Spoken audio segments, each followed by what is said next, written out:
हरे कृष्णा, राधे राधे। हम सभी साधक श्री चैतन्य महाप्रभु की चरितावली श्रवण कर रहे हैं। प्रसन्न है अद्वैताचार्य को श्याम सुंदर रूप के दर्शन। अपने प्रेमी को मान सम्मान तथा जो वस्तु अपने को अत्यंत प्रिय प्रतीत होती हो उसे प्रदान करना, उसकी दी हुई वस्तुओं को प्रेम से ग्रहण करना, अपनी गोप्य से भी गोप्य बातों को उसके सम्मुख प्रकट करना तथा उससे अपने हृदय की आंतरिक बातों को पूछना, स्वयं उसके यहाँ भोजन करना और उसे खूब प्रेम के साथ अपने हाथों से भोजन कराना, ये 6 प्रीति के लक्षण बताए गए हैं। प्रेम में छोटेपन का भाव ही नहीं रहता। प्रेमी अपने प्रिय को सदा बड़ा ही समझता है। भगवान भक्त प्रिय हैं। जहाँ भक्त उन्हें अपना सर्वस्व समझते हैं, वहाँ वे भी भक्त को अपना सर्वस्व समझते हैं। भक्त के प्रति श्रद्धा का भाव प्रदर्शित करते हुए भगवान स्वयं कहते हैं, मैं भक्तों के पीछे पीछे इस कारण फिरा करता हूँ कि उनकी पदधूलि उड़कर मेरे ऊपर पड़ जाए और मैं उससे पावन हो जाऊँ। जगत को पावन बनाने वाले प्रभु के ये भाव हैं। भक्त उनका दिन रात्रि भजन करते हैं। वे भी कहते हैं, जो मेरा जिस रूप में भजन करता है मैं भी उसका उसी रूप से भजन करता हूँ।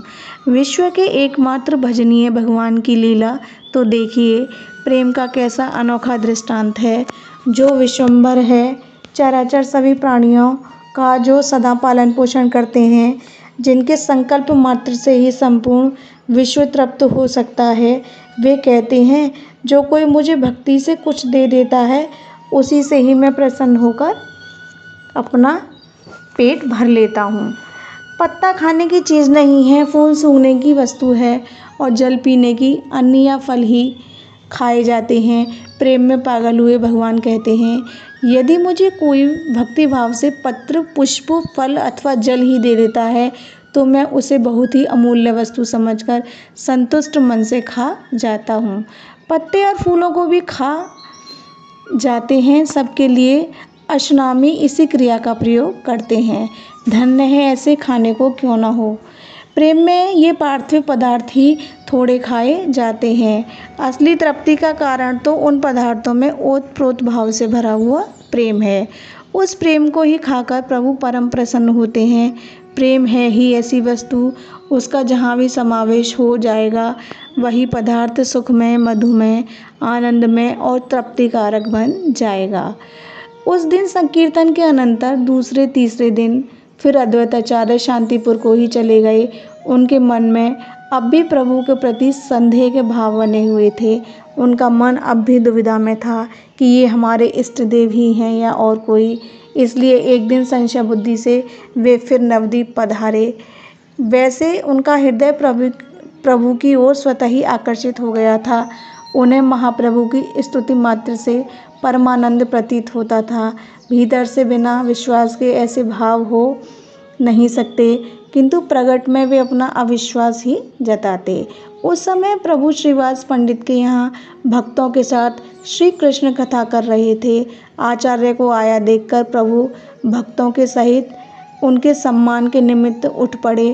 प्रभु ने बड़ी श्रद्धा भक्ति के सहित आचार्य के लिए प्रणाम किया तथा आचार्य ने भी लजाते हुए अपने श्वेत बालों से प्रभु के पाद पद्यों की पराग को पहुँचा। उपस्थित सभी भक्तों को आचार्य ने प्रेमालिंगन किया और प्रभु के साथ वे सुखपूर्वक बैठ गए। सबके बैठ जाने पर प्रभु ने मुस्कुराते हुए कहा, यहाँ पर सीतापति विराजमान हैं, किसी को भय भले हो, हमें तो कुछ भय नहीं, वे हमारा शमन न कर सकेंगे। अद्वैताचार्य की पत्नी का नाम सीता देवी था। प्रभु का लक्ष्य उन्हीं की ओर था। कुछ बनावटी गंभीरता धारण करते हुए तथा अपने चारों ओर देखते हुए आचार्य ने कहा, यहाँ रघुनाथ तो दृष्टिगोचर होते नहीं हो। हाँ, यदुनाथ अवश्य विराजमान हैं। प्रभु इस उत्तर को सुनकर कुछ लज्जित से हुए। बात को उड़ाने के निमित्त कहने लगे, देखिए, हम तो चिरकाल से आशा लगाए बैठे हैं कि हम सभी लोग आपकी छत्र छाया में रहकर श्री कृष्ण कीर्तन करते, किंतु आप शांतिपुर जा विराजे, ऐसा हम लोगों से क्या अपराध बन गया है। अद्वैताचार्य इसका कुछ उत्तर देने नहीं पाए थे कि बीच में ही श्रीवास पंडित बोल उठे, अद्वैताचार्य का नाम ही अद्वैत है, इसलिए वे शांतिपुर में निवास कर रहे हैं। अब आपका आविर्भाव नवदीप रूपी नवदा भक्ति के पीठ में हुआ, उसमें विराजमान होकर नित्यानंद उसका रसास्वादन कर रहे हैं। अद्वैत भी शांतिपुर छोड़कर इस नित्यानंदपुर पीठ में आकर गौर गुणागान द्वारा अपने को नित्यानंद में बनाना चाहते हैं। अभी ये द्वैत अद्वैत की दुविधा में है। इस गूढ़ उत्तर का मर्म समझकर हंसते हुए आचार्य कहने लगे, जहाँ पर श्रीवास है वहाँ पर लोगों की क्या कमी। श्री के वास में आकर्षण ही ऐसा है कि हम जैसे सैकड़ों मनुष्य उनके प्रभाव से खिंचे चले आवेंगे। श्रीवास पंडित इस गूढ़ोक्ति से बड़े प्रसन्न हुए। उसे प्रभु के ऊपर घटाते हुए कहने लगे, जब लक्ष्मी देवी थी तब थी, अब तो वे यहाँ वास नहीं करती, अब तो वे नवद्वीप से अंतर्धान हो गईं। गौरांग महाप्रभु की पहली पत्नी का नाम लक्ष्मी था। श्री के माने लक्ष्मी लगाकर श्रीवास पंडित ने कहा, अब यहाँ श्री का वास नहीं है। प्रभु ने जब देखा श्रीवास हमारे ऊपर घटाने लगे हैं, तब आपने जल्दी से कहा, पंडित जी यह आप कैसी बात कर रहे हैं। श्री के माने हैं भक्त, जहाँ पर आप जैसे भक्त विराजमान हैं वहाँ श्री का वास अवश्य ही होना चाहिए। भला ऐसे स्थान को छोड़कर भक्ति या श्री कहीं जा सकती है। इस पर आचार्य कहने लगे, हाँ ठीक तो है, श्री के बिना हरि रह ही नहीं सकते। श्री विष्णुप्रिया नाम रखकर नवद्वीप में अवस्थित हैं, अथवा उन्होंने श्री के साथ विष्णुप्रिया अपने नाम में और जोड़ लिया है। अब वे केवल श्री न होकर श्री विष्णुप्रिया बन गई हैं। गौर की द्वितीय पत्नी का नाम श्री विष्णुप्रिया था।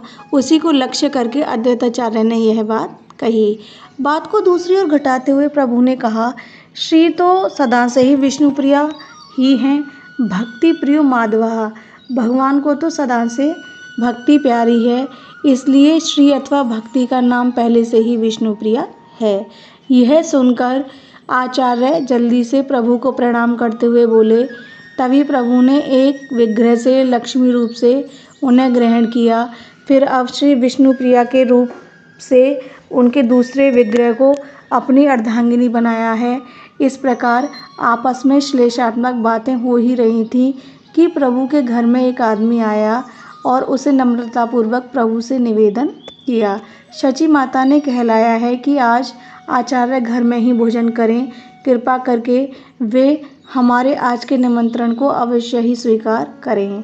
उस आदमी की बातें सुनकर प्रभु ने उसे कुछ भी उत्तर नहीं दिया। जिज्ञासा के भाव से वे आचार्य के मुख की ओर देखने लगे। प्रभु के भाव को समझकर आचार्य कहने लगे, हमारा अहोभाग्य जो जगन माता ने हमें भोजन के लिए आमंत्रित किया है, इसे हम अपना सौभाग्य ही समझते हैं। बीच में ही बात को काटते हुए श्रीवास पंडित बोल उठे, इस सौभाग्य सुख को अकेले ही लूटोगे या दूसरों को भी साझी बनाओगे? हम तो तुम्हें अकेले कभी इस आनंद का उपभोग न करने देंगे। यदि गौरांग हमें निमंत्रित ना भी करेंगे तो हम शची माता के समीप जाकर याचना करेंगे। वे तो साक्षात अन्नपूर्णा ही ठहरी, उनके दरबार से कोई निराश होकर थोड़े ही लौट सकता है। आचार्य महाशय, तुम्हारी अकेले ही दाल नहीं गलने की, हमें भी साथ ले चलना पड़ेगा। आचार्य अद्वैत और महाप्रभु वैसे तो दोनों ही सिलहट निवासी ब्राह्मण थे, किंतु दोनों का परस्पर में खान पान एक नहीं था। इसी बात को जानने के निमित्त कुछ संकोच के साथ प्रभु ने कहा, भोजन की क्या बात है, सर्वस्व आपका ही है, किंतु आचार्य को 2 आदमियों के लिए भात बनाने में कष्ट होगा। इस पर आचार्य बीच में ही बोल उठे, मुझे क्यों कष्ट होने का? कष्ट हुआ तो शची माता को होगा, सो वे तो जगन माता ठहरी, वे कष्ट को कष्ट मानती ही नहीं। यदि वे बनाने में असमर्थ होंगी तो फिर हमको बनाना ही होगा। इस उत्तर से प्रभु समझ गए कि आचार्य को अब हमारे घर का भात खाने में किसी प्रकार की कोई आपत्ति नहीं है। असल में प्रेम में किसी प्रकार का निश्चित नियम है ही नहीं। यह कहीं नहीं कह सकते कि सभी प्रेमी सामाजिक नियमों को भंग कर दें या सभी प्रेमी अन्य लोगों की भांति सामाजिक नियमों का पालन ही करें। इनके लिए कोई निश्चित नियम नहीं है। भगवान राम जैसे सर्वश्रेष्ठ प्रेमी ने सीता परीक्षा, सीता परित्याग और लक्ष्मण परित्याग जैसे असहाय और वेदनापूर्ण कार्यों को इसलिए किया है कि जिससे लोक संग्रह का धर्म अक्षुण्ण बना रहे। इसके विपरीत भगवान श्री कृष्ण ने प्रेम के पीछे सामाजिक नियमों की कोई परवाह नहीं की थी। अब भी देखा जाता है बहुत से अत्यंत प्रेमी सामाजिक और धार्मिक नियमों में दृढ़ रहकर बर्ताव करते हैं। बहुत से इन सब की उपेक्षा भी करते देखे गए हैं। इसलिए प्रेम पंथ के लिए कोई निश्चित नियम निर्धारित नहीं किया जा सकता। यह तो नियमों से रहित अलौकिक पंथ है। आचार्य के लिए अब प्रभु के घर में क्या संकोच होना था। अब उन्होंने अपना सर्वस्व प्रभु के पाद पद्यों में समर्पित कर दिया। स्वीकृति लेकर वह मनुष्य माता से कहने चला गया। इधर आचार्य ने धीरे से कोई बात श्रीवास पंडित के कान में कही। आपस में दोनों को धीरे धीरे बातें करते देखकर प्रभु हंसते हुए कहने लगे, दोनों पंडितों में क्या गुपचुप बातें हो रही हैं? हम उन बातों को सुनने के अधिकारी नहीं हैं क्या? प्रभु की बात सुनकर आचार्य तो कुछ लज्जित से होकर चुप हो गए, किंतु श्रीवास पंडित थोड़ी देर ठहर कर कहने लगे, प्रभु, आचार्य अपने मन में अत्यंत दुखी हैं। वे कहते हैं प्रभु ने नित्यानंद जी के ऊपर तो कृपा करके उनको अपना असली रूप दिखा दिया, किंतु ना जाने क्यों हमारे ऊपर कृपा नहीं करते। हमें पहले आश्वासन भी दिलाया था कि तुम्हें अपना रूप दिखावेंगे, किंतु अभी तक हमारे ऊपर उनकी कृपा नहीं हुई। जय जय श्री राधे।